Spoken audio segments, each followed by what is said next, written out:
de rastreo en cuanto a la historia y datos, etcétera.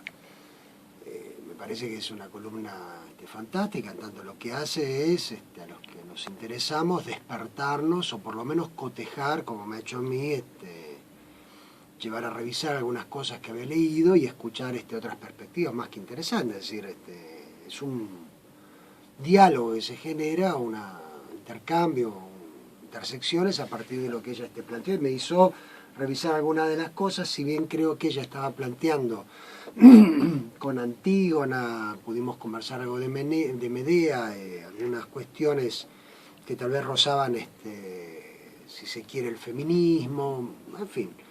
Eso me pareció interesante, situarlo de la tragedia, porque efectivamente es a partir de dos tragedias griegas, efectivamente, en el lugar que tenían en la época, en fin, también hay que tratar de hacer un esfuerzo, ¿no?, enorme de trasladarse a ese contexto, digamos, ¿no?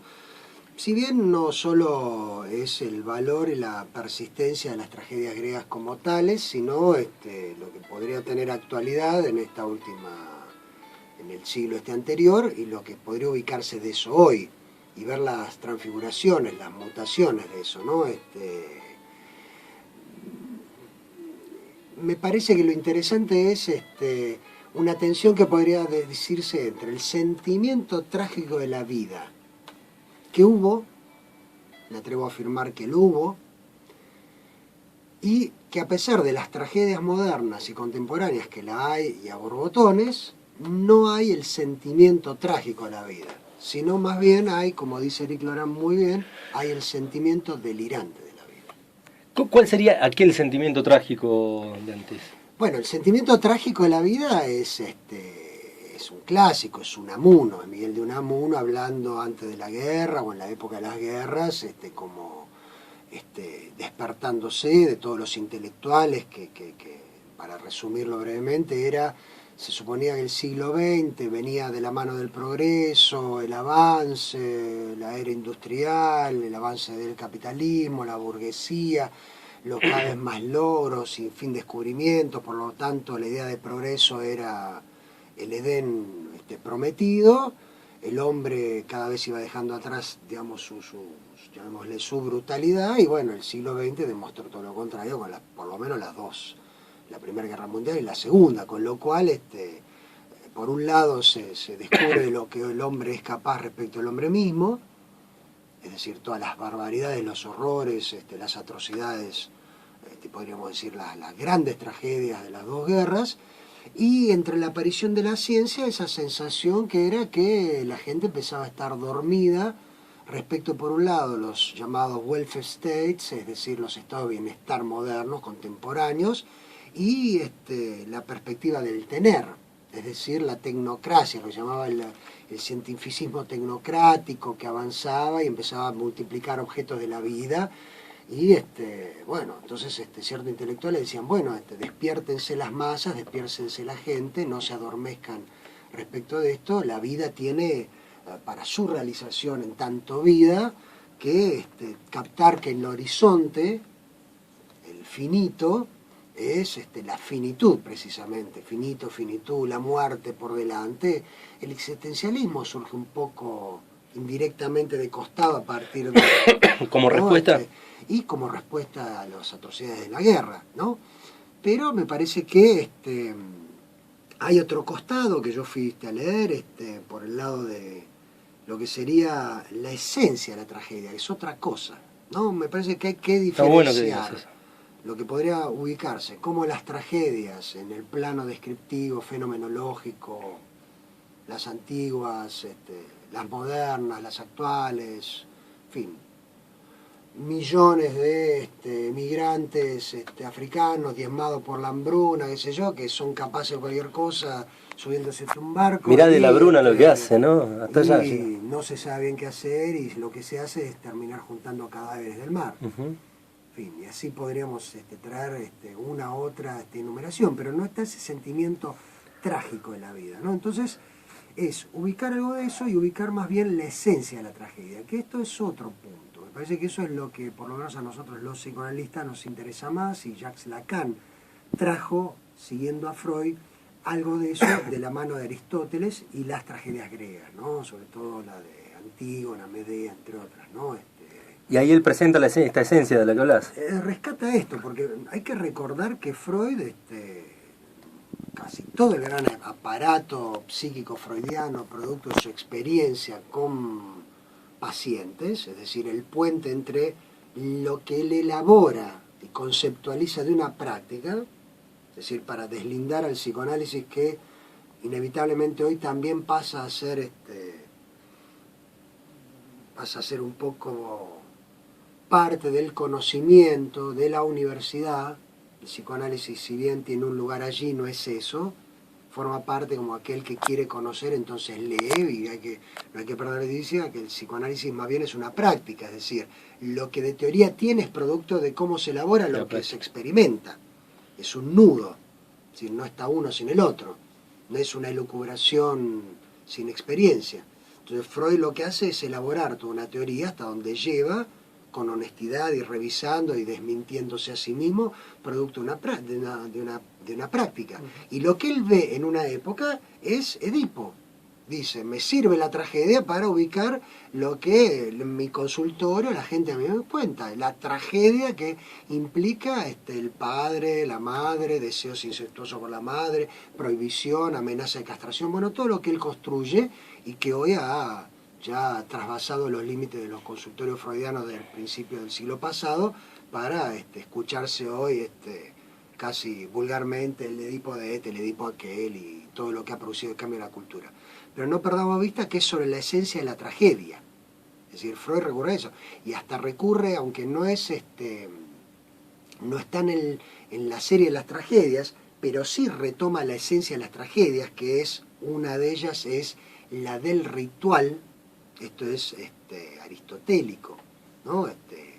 Porque es Aristóteles en la poética, en sus libros de poética que se han perdido muchos, que él dice, bueno, ¿cuál es la esencia de la tragedia? ¿No? Como tratar de buscar esa semilla, el hueso duro, el carozo de la tragedia. Dice, bueno, es la descarga, la reacción, la tramitación de las pasiones a través fundamentalmente de la compasión y del temor.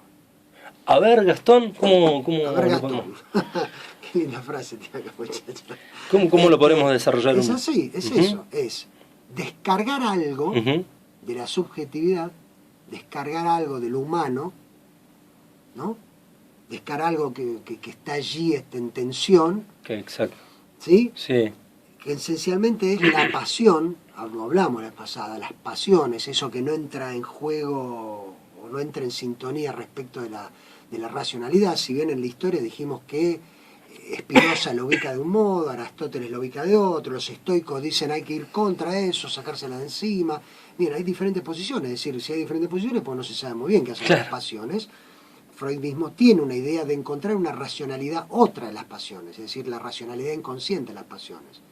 Y Lacan retoma esto y usa como un nudo la pasión entre el lenguaje y el cuerpo. Entonces habla de la retórica de las pasiones. Bueno, en la esencia de la tragedia dice, las tragedias ¿por qué están? Dice, la tragedia es aquello que rebasa un límite, que toca esos límites y a través de las pasiones, y es para descargarlas a través de, fundamentalmente, la compasión y el temor. Ahí entra el concepto de catarsis también en el tema efectivamente, que viene de los cátaros, algo habíamos hablado la vez pasada también, de los que son puros, que en la religiosidad eran llamados los puros, aquellos que a través del cuerpo podían descargarse las pasiones. Limpiarse. Exactamente, eso, lo que pasa es que el limpiarse, eso de la purga, esto es hasta tiene las resonancias de la literatura, por eso es muy interesante lo que trae Daniela con ese rastreo tan sutil y tan ilustrado de lo literario, porque en lo literario encontramos las expresiones de una época, es decir, de cómo la literatura, como dice el psicoanálisis, refleja y está un paso adelante, mostrando, sabiéndolo el autor o no sabiéndolo, las tensiones de una época, es decir, bajo qué tensiones, bajo qué sintomatología, podríamos decir nosotros, o como diría Lacan, de qué modo se vive la pulsión en una época, ¿no? Que siempre encuentra un lugar de satisfacción, pero es sintomático y cada época tiene sus formas, sus rituales, sus valores, sus ideales, etc. Acá van mutando a partir de cambios y uno podría ahí entrar a hacerse un diálogo con el historiador. Bueno, hitos que han hecho a partir de acontecimientos que vuelcan las cosas para un lado, otro. Recién hablábamos de las guerras. Pero tiene que ver con esto, el purgatorio del Dante. Está el purgatorio, es decir, es purificarse, ¿no? Los 9 pisos, dantesco, etc. Y la medicina es interesante, fui a buscar un poco, rastreé en mis referencias, y es un hermano de la mujer de Freud quien más desarrolló el tema de la purificación, la abreacción y la catarsis para que esto de la abreacción, el descargarse, el purificarse, entrara como purga en el campo de la medicina. El cuñado, mirá vos, el cuñado. Cuñado, ¿no? Sí, y Lacan mismo se sorprende, dice, es raro que Freud, que en un primer momento era partidario de la teoría de la abreacción, que era de Breuer, cuando decían, bueno, las histéricas en sus síntomas tienen un conflicto, entonces hay que hacer vivir ese conflicto para que afecto e ideas se junten y se descargue eso era la abreacción. Él habló de eso en una época, no haya captado que quien hizo introducir o quien se forjó y tomó del campo literario y de las tragedias y la cultura no pescó ahí para el campo médico era su propio cuñado, digamos, ¿no? Bergheis, entre los judíos con cierto, en fin, buen pasar en el 1800, finales de 1800, el burgués, pequeño burgués austríaco, etcétera, ¿no? Así que está bien, lo has captado muy bien, eso, Dante, está bien ubicado, lo que decís vos, esto de la abreacción. Y bueno, él justamente señala esto, ¿no? Esto de purgarse, de lo puro. Y esto del ritual, ¿por qué lo del ritual? Porque fui a rastrear algunas cosas y Jacques Lacan hace un rastreo, un comentario, y ubica algo que es muy interesante, porque dice, está muy bien, es esto de la purificación, etc. Y habla que también en la literatura se investigaba, si bien esta cuestión de la purificación y la catarsis, etc., también se hablaba de la música, es decir, como algo que vía de la música produjera también la cuestión de la catarsis. Y es muy interesante porque uno podría ubicar que, por ejemplo, las resonancias de eso las tenemos hoy en el hip hop o el pogo que se hace en los bailes rock and roll. Es decir, algo en un ritual, de eso han hecho, se podría decir, ya cierta historia, los redondos de ricota. Con el pogo más grande del mundo. Los rituales ricoteros, ¿no? Grandes masificaciones, grandes presencias con la música, y donde bajo cierto ritual, conductas, códigos, reglas, códigos, bueno, esto tiene que ver, efectivamente, ¿no? Algo de una catarsis, de una purificación, pone en juego las pasiones para luego salir todos calmados. Esteban, paréntesis ahí, porque esto que vos planteás, ¿no? Lo del poco, ¿no? El que lo ve de afuera, el que no lo conoce, el que no lo ha vivido, piensa que es algo absolutamente caótico y sin reglas y sin códigos. Esto que plantea Mauro, así las tiene, ¿no? El rito tiene eso. Claro. ¿Sí? Por más que se plantee desde afuera se vea de esa manera, ¿no? Sí. Totalmente. O si uno va, qué sé yo, por ejemplo, toma una cosa tal vez un poco más clásica, así tradicional, qué sé yo, sería por ejemplo Mozart y las óperas El Don Giovanni, que es una tragedia a todo nivel, digamos, el Don Giovanni de Mozart. Y la música, en su tono, acompaña algo de esa purificación también, ¿no?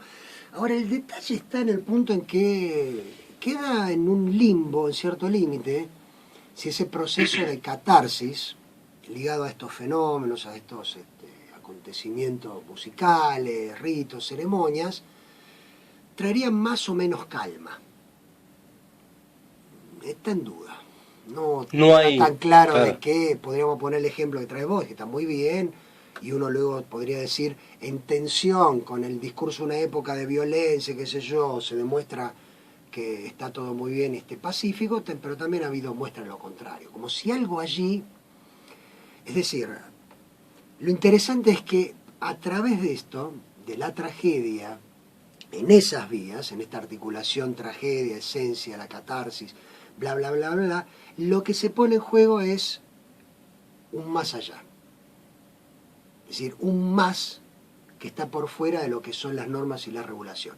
Cuando Daniela traía lo de Antígona, lo más interesante para, por lo menos, Jacques Lacan, que nos invita a pensarlo como psicoanalista de la esencia de la tragedia de Antígona, es captar cómo Antígona inmediatamente despierta justamente compasión y cierta identificación. ¿Por qué? Porque Antígona, en un aspecto, no es el único, esa tragedia, encarna la tensión de algo propio y personal en conflicto absoluto con las normas del bien común.